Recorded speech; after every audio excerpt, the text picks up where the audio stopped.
Hey, what's up everybody? This is video number 2 in the stress series. And in this video, I'm going to cover some things that you can actually do and implement now to reduce the amount of stress in your life. As we know, reducing stress is one of the key components to overcoming your IBD. And if you remember from the last video, do you remember how I said that when you're going through that fight or flight situation, that the blood pretty much leaves your core and it leaves your brain to go to your limbs? I think that it's really important to remember that and what happens. So pretty much when you have those stress hormones that are really jacked, like insulin and cortisol, and that process is happening, you have to think, if that blood is going to your extremities, if it's leaving your brain, okay, number one, you're a little bit dumber. You're thinking with your lizard brain. You might feel cloudy. You might not be really good with certain things. Another thing is, since a lot of that blood is leaving your core and your organs, now it's harder to actually heal. That's not good for your gut lining. It's not good for your gut. So when your pretty much resources are supposed to be used for healing, now they're not being used for healing. So it's really important that to see when you're stressed out, it's pretty much your body. It's depleting resources for random nonsense of being stressed out rather than actually focusing on healing. So it's really important to get stress under control because it really is counterproductive when it comes to healing. So now let's get into some of the solutions, some things you can actually do now. So one of the first things I'd have to say would be working out and strength training.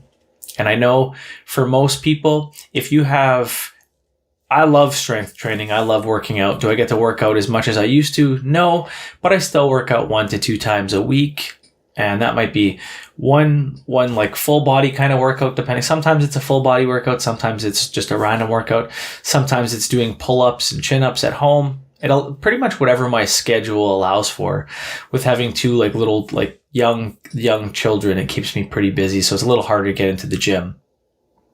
But for yourself, if you're doing strength training, I think that you can do strength training like 1 to 2 times a week. If you want to do a few more, knock yourself out. But if you're experiencing like active flares, do I think it's good that you're in a state where you're pretty much working out, but you're working out to failure? I don't think that's probably really good for people with autoimmune conditions that are active in flare states, because you already got this like immune system that's pretty much just going haywire, and you want to stress it out some more by like working out to failure. We know what it's like when you guys have an awesome workout. You pretty much grind and you're pretty much grinding to failure. You're setting like new PRs and stuff, and the next day you feel sore as heck. You know, you're going through that good old DOMS or whatever, delayed onset muscle soreness. That's not a good thing when it comes to an autoimmune disease, because it really is taxing on our immune system. I don't think that's very good for most people's situation. So I would try to aim towards doing 1 to 2 workouts max. And if you're really flaring and you can't do any workouts, hey man, just do some pull-ups or some chin-ups or some push-ups. Anybody can do push-ups with doing a few different grips. You can buy a pull-up bar, or you can buy some pretty cheap things on Amazon that will help you out a lot. So do what fits your situation, but some form of strength training can help out a lot, or just any physical activity, whether you're doing some MMA stuff. When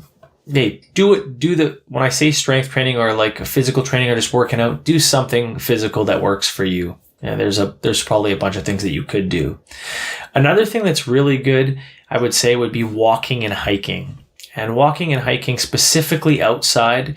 And if you're one of the people that can't really work out, I think that those are 2 awesome things that really give you a solid workout, but they also help you because you're getting outside. And I would encourage anybody to walk or hike outside versus being in a treadmill inside. Again, it depends on your situation, but getting outside, you're getting oxygen. And you get outside and you see some beauty. And oxygen's super important, because when you're actually walking and you're breathing in oxygen, you're really helping on a cellular level clean out your cells, because your body needs oxygen. So it's pretty much gonna take oxygen to the cell to help energize that cell. And it's also and through that process, it's helping get rid of things. Another thing that it's really helping is it's helping with peristalsis. So it's pretty much just your gut moving. So your intestines, that process of your gut moving as you walk, it helps you become more regular. I know a lot of people that aren't very active. So a lot of us with IBDs, we have a hard time going to the bathroom, right? So some of us have a hard time going to the bathroom, or we can't go to the bathroom, or we almost get constipated. And some of us have the opposite, or most of us have the opposite, where we go too much, depending on where you sit on that spectrum. But for anybody to actually stay normal if you're constipated, it's a really good thing to walk. And oxygen and getting outside. Another thing when it comes to walking, I think it's really good to, if you don't want to do it by yourself, call somebody else, meet up with somebody. If you want to grab a coffee or grab some kind of like beverage that you can consume, go for a walk, enjoy it. I find that especially it's really easy for me to catch up with people that I might not always have time to catch up with. I just meet them for a walk and a coffee, we go for a walk. Another great thing about a walk is if you ever walk with people or you're hanging out with people that might be pessimistic, I find that people are always a lot more happy when they're active. There's a lot less complaining about life. And the same goes for myself, because I'm active and I feel really good about it. And, you feel a lot less stressed when you're walking. So that's definitely something that you should consider adding, a 20 to 30 minute walk all the time. Another great thing about walking and hiking is it's stabilizing insulin. You have a meal, especially when you're consuming any form of carbs, almost any kind of meal. Go for a 10 or 15 minute walk. It's going to pretty much reduce your glucose or insulin spike by 30 to 40%. You can look it up if you don't believe me. But it is definitely such an easy thing to do, is to go for a 10 or 15 minute walk or whatever you want to do. And it has a lot of great consequences. I'd aim more to 30, 40 minutes, but do what fits your life. And now the next thing I would suggest would be sleep. And I would try to aim for 8 hours of sleep. And that's especially if you're early on in your healing journey, or you're experiencing any kind of like flare symptoms, or just not doing very good. And I'm a bit of a hypocrite. I sleep 6 hours a day, but that with my work schedule and my personal schedule, I do find sleep a little bit, depending on the time of year, it can be a little hard. But I'm at a spot where I've been in long-term remission for a long time. So the sleep, not saying that it's not important, but it's a lot more important for somebody if you're new on your healing journey and you have a lot of symptoms and you want to recover. Because when you're sleeping, that's when your body's doing most of the healing. And when I was going through that process, when I was early on my healing journey, I was sleeping 8 to 10 hours. I just pretty much went to sleep, and when I woke up, it was time to wake up. So I made sleep a priority, and I think you should do the same thing, because a lot of healing is happening during sleep. So 8 to 10 hours would probably be perfect if you can fit it in.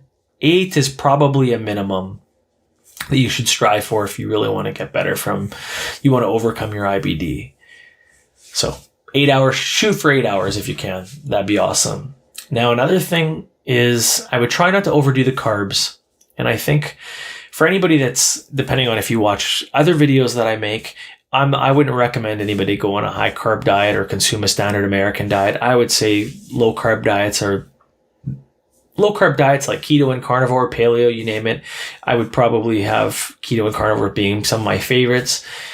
Low carb diet is the best way to go for most people when it comes to gut issues. But those carbs, you want to keep those carbs low. And the reason that you want to keep those carbs low is because you do not want to spike insulin and cortisol all the time. The more time that you have insulin spiked, the more time that you're going to be in an inflammatory condition, or you're going to be in an inflammatory situation. So you want to stabilize insulin. You want to stabilize insulin, because that's going to increase your chances of healing, and it's going to be the best case situation for like your overall IBD. Don't overdo those carbs. And if you are gonna consume carbs, I would say try to do carbs like once a day. Try not to spike it 5 or 6 times. You might not listen to me, and maybe you do eat a bunch of carb meals when you're out with your friends or your family. But I would aim to do that towards dinner. I would try to do that once a day. Then if you're eating pretty much like more like fat and protein most of the day, or if you're doing a little bit of intermittent fasting, you're pretty much, your blood sugar, insulin is staying pretty stable, and then you have a spike when you're actually eating at dinner. And then if you want, do that thing that I mentioned, do a 10 or 15 minute walk and reduce that, and that will help you a lot. So don't overdo the carbs. They do have some negative effects on insulin. If you're constantly spiking, it's not a good thing, a very inflammatory thing. Now I'll do a little bit of talking about mind work. just specifically mind work. So here are some of the things in regards to mind work that you can do to help you out. It would be prayer and meditation. And I think depending on your religious background, prayer can be awesome. I think it's a really good thing. It can benefit a lot of people. If you're not a religious person, I think that meditation works. So I think you should do it if it fits your situation. I think meditation is really good. Personally, I've never really been a good meditator. I find myself, and obviously I have a lot more work to do. I can meditate for 5 or 10 minutes and I do it from time to time, but you can definitely see it's something that you have to work at. But there's a lot of good benefits that come from it. The same thing with prayer. I think that it can add a lot of value to your life to prayer. It's a private conversation. I'm sure if you're a person that prays, you know how to do it. And another thing that you can do that I think would help you out a lot is letting go of the past. I think a lot of us really get stuck on the past, on dwelling on the past, thinking about things that already happened. And we know that situation. If you're going to relive the past, it is pretty much you're experiencing the same chemicals that if you were actually doing it again. And we know that those stress chemicals are counterproductive when it comes to healing. So what's the point of thinking about the past constantly? Another thing is try to stop worrying, because worrying is pointless. It's like sitting in a rocking chair. It's doing something but getting you nowhere. Worrying about the future, things you can't control. I think what you need to do is, whatever I say, it's not going to stop you from worrying, but what you might be able to do is try to be present in that situation and say, is this actually benefiting my condition? Is me worrying about this or worrying about that, things that haven't even happened yet? Is it going to increase my chances of overcoming my autoimmune disease? And you know the answer to that. So maybe at least using that kind of strategy can reduce it significantly, or even 50% of the time it would help you out a lot. Because I know a lot of people that spend a lot of time worrying. And I remember being one of those people. And it's almost like you sort of jinx yourself, because I expected the worst, and the worst scenarios, the worst outcomes, situations, you name it. And it's like all those things almost like manifested themselves. So keep that in mind as well. But yeah, try to stop worrying. And if anything, you try to think of a positive outcome, something working out the way you want, or just being neutral to whatever happens. I guess that'd be more of like a stoic kind of approach to just, whatever happens. You're going to find a way to tackle it either way. And now I think another good thing is to practice an attitude of gratitude.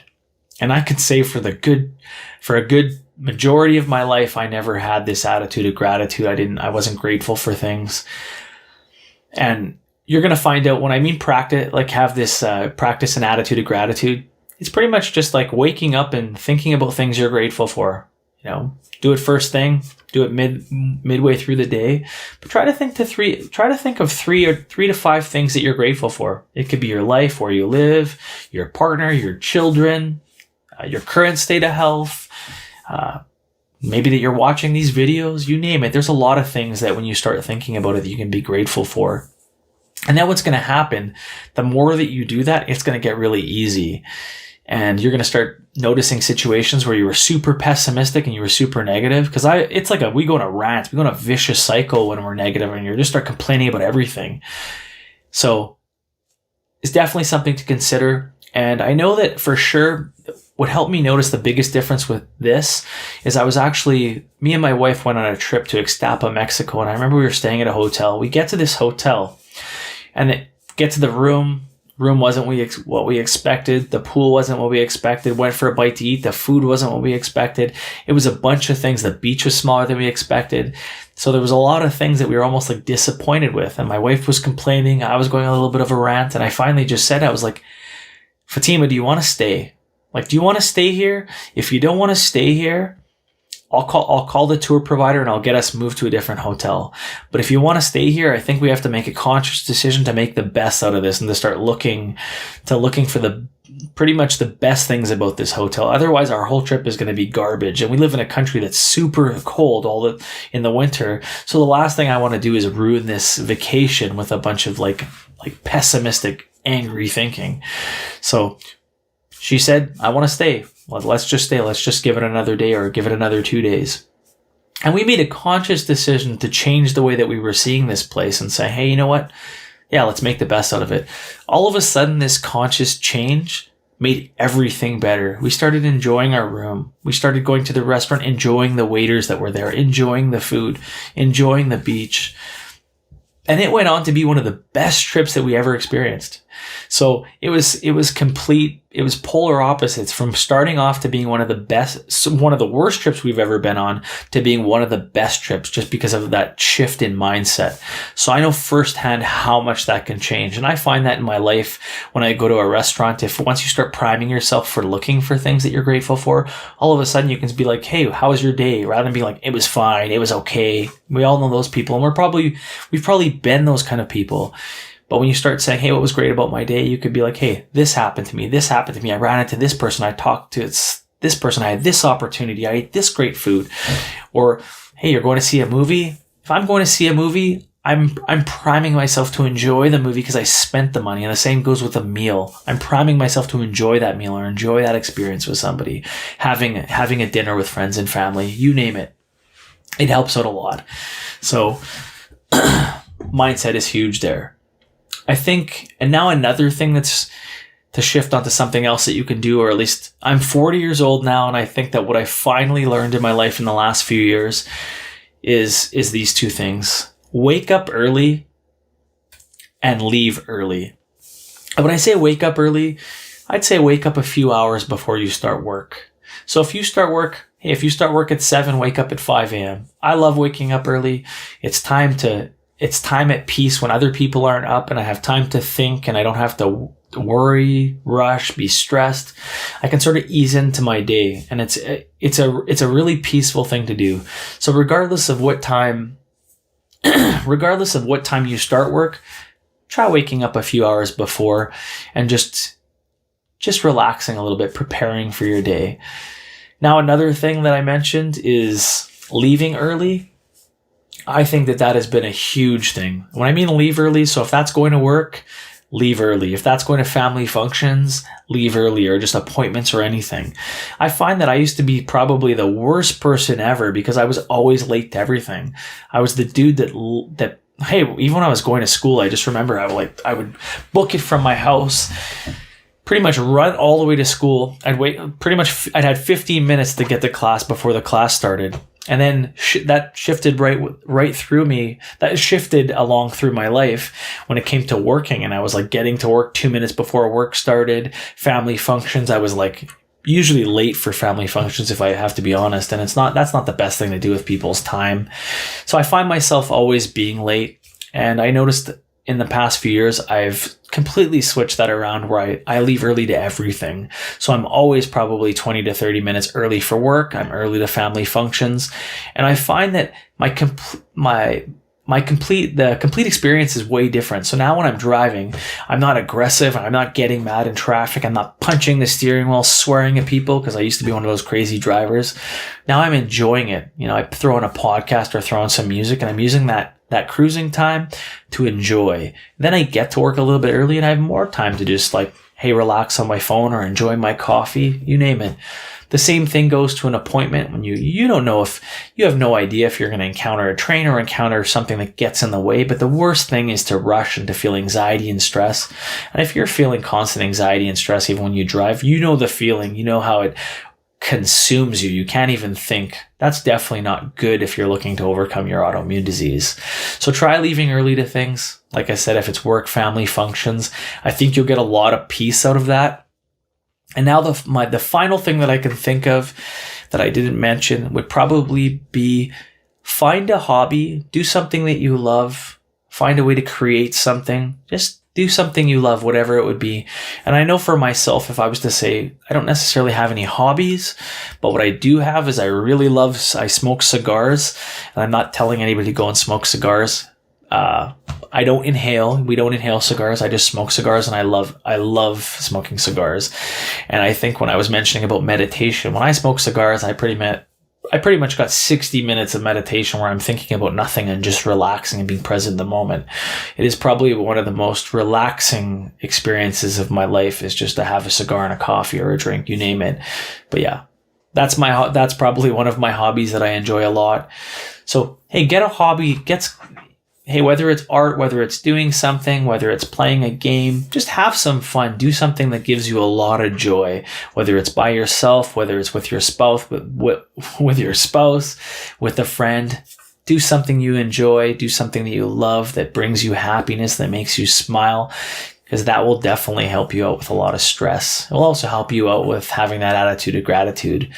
So I think I've covered all the things that I do in my life and that I think that you can do in your life to make some changes now. If there's anything I've missed out, feel free to leave a comment and tell me some of the things that you do that have helped out a lot. Maybe another thing would be read a book. I think that reading is totally underrated, and that can add a lot of value to anybody's life is reading. So yeah, another thing that I forgot that I used to do a lot more before I had kids, but after I've had kids, I'm not reading as much as I should, but that's another thing. But if you can think of anything else, leave it in the comments section. And tomorrow I will have another video, and the next video is pretty much going to cover, do I think a stressful event in my life caused my IBD? So look forward to that. And thanks so much for tuning in, guys. Are you tired of feeling crappy? Get my free healing guide. Tips, tweaks, and hacks. Click the description for more information.